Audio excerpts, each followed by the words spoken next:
जी, माननीय उपसभापति महोदय, आपने मुझे बोलने का मौका दिया शिक्षा जैसे महत्वपूर्ण विषय पे। आपका बहुत बहुत धन्यवाद। सबसे पहले तो मैं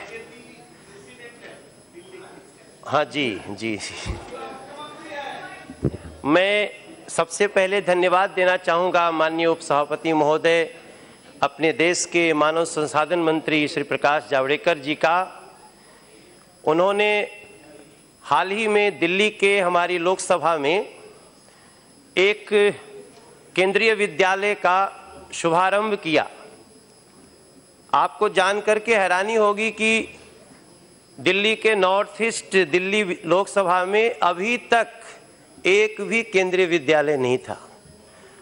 और उन्होंने न सिर्फ केंद्रीय विद्यालय दिया, बल्कि उन्होंने एक ऐसा रूल बना दिया जिसके कारण आज भारत के 6 मेट्रो शहरों में केंद्रीय विद्यालय में पढ़ने की इच्छा रखने वाले छात्र गार्जियन खुशी से नृत्य कर रहे हैं।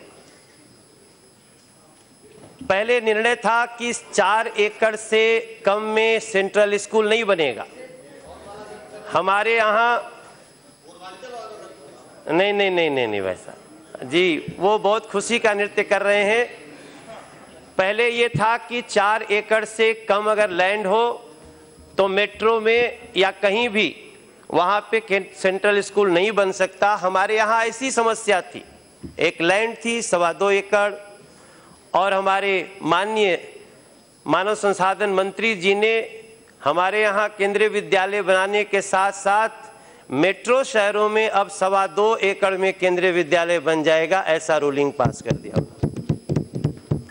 ये दिखाता है कि भारत में सर्व शिक्षा अभियान को पूरा करने के लिए किस प्रकार से कार्य किया जाना चाहिए। थोड़ी देर पहले माननीय उपसभापति महोदय, हमारे कांग्रेस के एक मित्र बोल रहे थे कि we know education is the backbone of any country. तो मुझे बहुत हंसी आ रही थी कांग्रेस के उस मित्र के उस डायलॉग पे। कहते तो हैं कि एजुकेशन देश का, किसी देश का बैकबोन होता है, लेकिन दुख होता है कि जिस देश का शिक्षा बैकबोन हो, उस देश की शिक्षा को छिन्न भिन्न करने के लिए रूल बना दिया जाता है कांग्रेस सरकार के द्वारा 2004 में कि बच्चा पढ़े या न पढ़े वो 8 क्लास पास हो जाएगा। ये दोनों डायलॉग में कितना कॉन्ट्राडिक्शन है। आप सभी को, अपने सभी साथियों को मैं याद दिलाना चाहूंगा, लॉर्ड मैकले 1835 में आए थे भारत का दौरा करने। उन्होंने उत्तर से दक्षिण तक, पूरब से पश्चिम तक, नॉर्थ ईस्ट तक पूरा दौरा करने के बाद जब जाके ब्रिटिश संसद में बोले तो उन्होंने कहा था, उपसभापति महोदय, कि भारत की शिक्षा व्यवस्था इतनी मजबूत है कि भारत को अगर परास्त करना हो, भारत को अगर कमजोर करना हो तो उसकी शिक्षा व्यवस्था पे चोट करनी होगी। लॉर्ड मैकले और पूरी ब्रिटिश और पूरे अंग्रेज जिस काम को नहीं कर पाए, 2004 में तत्कालीन शिक्षा मंत्री, उनका नाम मैं लेना उचित नहीं समझता यहाँ, आप सभी जानते हैं वो कैसे व्यक्ति हैं, लेकिन हम जब संसद में आए, हम लोगों को ये बात रखने का मौका मिला कि बच्चा पढ़े या न पढ़े वो पास होता जाएगा, सिर्फ मिड डे मील खाने के लिए जाएगा। तो फिर हम कैसे कह सकते हैं कि education is the backbone of any country. मैं आपका ध्यान खींचना चाहता हूं इसी दिल्ली में शिक्षा व्यवस्था की तरफ भी, उपसभापति महोदय।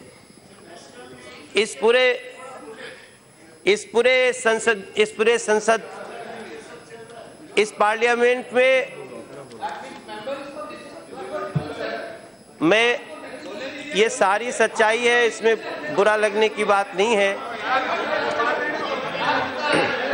मैं धन्यवाद करता हूं, बोलो आप। मैं धन्यवाद करना चाहता हूं भारत सरकार का, मैं धन्यवाद करना चाहता हूं नरेंद्र मोदी जी का, आपके जैसे पुराने हो जाएंगे। मैं धन्यवाद करना चाहता हूं अपने माननीय मानव संसाधन मंत्री जी का, जिन्होंने उस व्यवस्था को खत्म करने के लिए अब ये प्रयास शुरू कर दिया है और अब बच्चे पढ़ पढ़ के अगली क्लास में जाएंगे, ऐसी व्यवस्था भी शुरू हो गई है।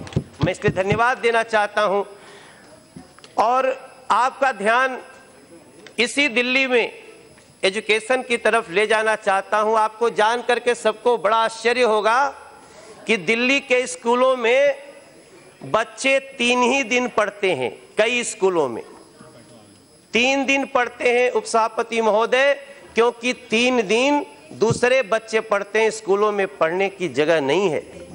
मैं प्रार्थना करना चाहता हूं माननीय मानव संसाधन मंत्री से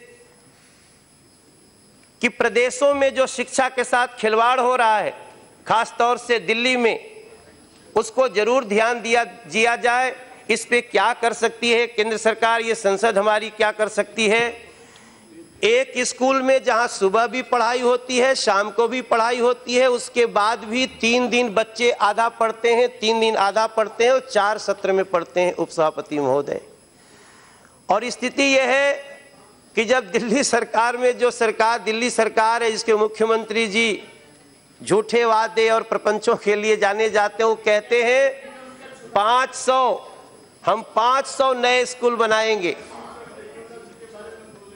500 नए स्कूल बनाएंगे और 20 नए कॉलेज खोलेंगे। उपसभापति महोदय, आपको जानकारी देते हुए बताऊं कि ये नेशनल है उपसभापति महोदय, national NCT Delhi, national capital territory, ये नेशनल है। और मैं तो ये प्रार्थना कर रहा हूं, हमारे कांग्रेस के मित्र क्यों परेशान हो रहे हैं? क्योंकि उनके साथ मिलकर सरकार बनाते हैं, इसलिए परेशान हो रहे हैं। इतना दर्द क्यों हो रहा है? हम तो पता है कि आप दोनों एक हैं, लेकिन फिर भी मैं चाहता हूं, मैंने कहा पूरे देश में अगर कोई ऐसा करता है कि उसके यहाँ बच्चे आधा पढ़ते हैं, 6 दिन नहीं पढ़ते, 3 दिन पढ़ते, तो ये गंभीर विषय उपसभापति महोदय। और आपको एक जानकारी देते हुए मैं और आपको बताऊं कि न सिर्फ 500 नए स्कूल बनाने का वो लोग वादा करते हैं, बल्कि एक भी स्कूल के लिए जमीन देने की संस्तुति भी नहीं करते, प्रयास भी नहीं करते उपसभापति महोदय। इसलिए आज जब शिक्षा पे बहस हो रही है तो मैंने सोचा कि आज इसको आपके ध्यान में लाऊं। किसी भी स्टेट की बात हो, शिक्षा, सर्व शिक्षा अभियान पे नरेंद्र मोदी जी की सरकार आगे बढ़ रही है। सबको शिक्षा मिले, ये अधिकार है इस देश के हर बच्चे का। इसलिए मैंने ये बात आपको कही। सुना तो देखा ये जा रहा है कि कहीं शिक्षकों को, आपने कहीं नहीं सुना होगा कि कोई शिक्षक अपने हक की बात करता हो और किसी प्रदेश के मुख्यमंत्री बोलता हो होश में रहो नहीं तो तुमको सस्पेंड कर देंगे। ये लाइन, ऐसी लाइनें दिल्ली में बोली जा रही हूं सभापति महोदय। 60,000 कॉन्ट्रैक्ट पे रह रहे टीचर। मेरा ये पक्ष यहां रखने का सिर्फ इतना उद्देश्य है कि ये हमारे केंद्र सरकार के कानों तक जाना चाहिए। जो कॉन्ट्रैक्ट पे लोग पढ़ाते हैं, जो 15-15 साल से पढ़ा रहे हैं, वो अनुभवी हो गए हैं, उनको आप वादा करते हैं हम अस्थायी करेंगे और जब हक मांगते हैं तो आप उनको नौकरी से निकालने का प्रावधान करते हैं। कोई भी स्टेट हो, न सिर्फ दिल्ली, कोई भी स्टेट हो, ऐसा अन्याय नहीं होना चाहिए। मैं तो ये भी मांग करना चाहता हूं कि कहा गया है education is the backbone of any country. अगर शिक्षा किसी भी देश का मूल आधार है, बैकबोन है, तो फिर क्यों न शिक्षकों को हम अपने देश में कम से कम हाई स्कूल तक के शिक्षकों को वीवीआईपी दर्जा देने का क्यों न सोचें सर।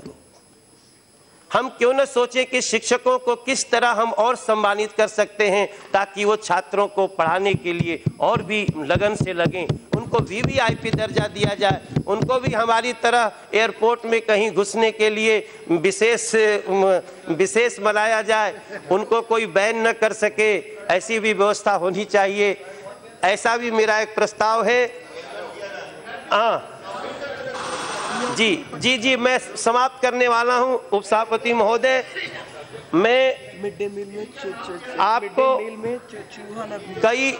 मैं ये प्रार्थना करूंगा आपके मार्फत मानव संसाधन मंत्री जी से कि प्रदेश की कोई सरकार हो, चाहे वो दिल्ली की या कहीं और की हो, अगर किसी के मिड डे मील में चूहा दिखता हो तो इस पे कड़ी से कड़ी कार्रवाई होनी चाहिए। हमारे देश की जो शिक्षा पद्धति है वो बहुत मजबूत है। हमने दुनिया को 0 दिया है उपसभापति महोदय। हम अपने पे विश्वास क्यों नहीं करते हैं?